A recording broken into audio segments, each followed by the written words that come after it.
आम्ही व्हिडिओग्राफी मागितली तर निवडणूक आयोगाने नकार दिला। आम्ही मतचोरी कशी होते हे आम्ही समोर आणलं। निवडणूक आयोगावर हल्लाबोल करत राहुल गांधींची वोटर अधिकार यात्रा। दुसऱ्या दिवशी वोटर अधिकार यात्रेला नागरिकांचा प्रतिसाद।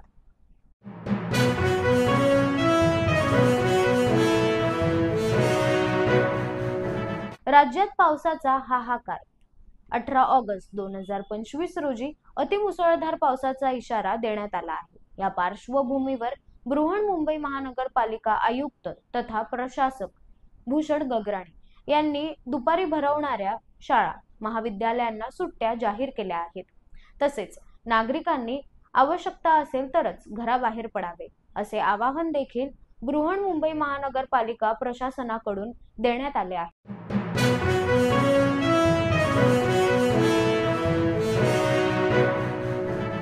मुंबईत सलग तिसऱ्या दिवशीही जोरदार पाऊस। MIDने मुंबईकरांना पावसाचा रेड अलर्ट जारी केला आहे। लोकल उशिराने सुरू। नागरिकांना ट्रॅफिक जामच्या समस्यांना तोंड द्यावे लागत आहे।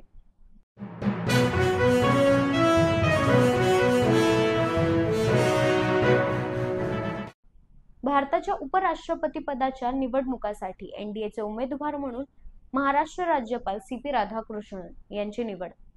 नावाची घोषणा झाल्यानंतर मुख्यमंत्री देवेंद्र फडणवीस व सांस्कृतिक कार्यमंत्री ॲडव्होकेट आशिष शेलार यांनी छत्रपती शिवाजी महाराज आंतरराष्ट्रीय विमानतळावर CP राधाकृष्णन यांची भेट घेऊन त्यांना छत्रपती शिवाजी महाराज यांच्या पत्रांचे पुस्तक देऊन शुभेच्छांसह निरोप दिला व मुंबईतील गणेशोत्सवासाठी या असे आग्रहाचे आमंत्रण दिले।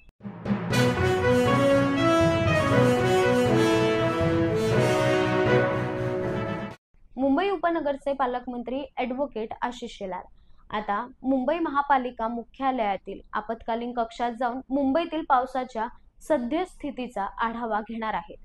काही क्षणात ते आपत्कालीन कक्षात दाखल होतील। 100% सगळ्या मुलांना सुखरूप घरी घेऊन जाण्याची व्यवस्था करण्यासाठी सगळ्या प्रशासकीय यंत्रणांना रस्त्यावर हजर राहण्याचे निर्देश माननीय मुख्यमंत्र्यांनीच दिलेले आहेत। त्याचा आढावा मी सुद्धा आता घेतलेला आहे आणि म्हणून या सगळ्या पद्धतीच्या कुठेही घटना घडू नयेत, दुर्घटना होऊ नयेत आणि त्या ठिकाणी कोणी अडकलं असेल तर त्याला बाहेर काढण्याच्या संदर्भामध्ये तशा सूचना दिलेल्या आहेत।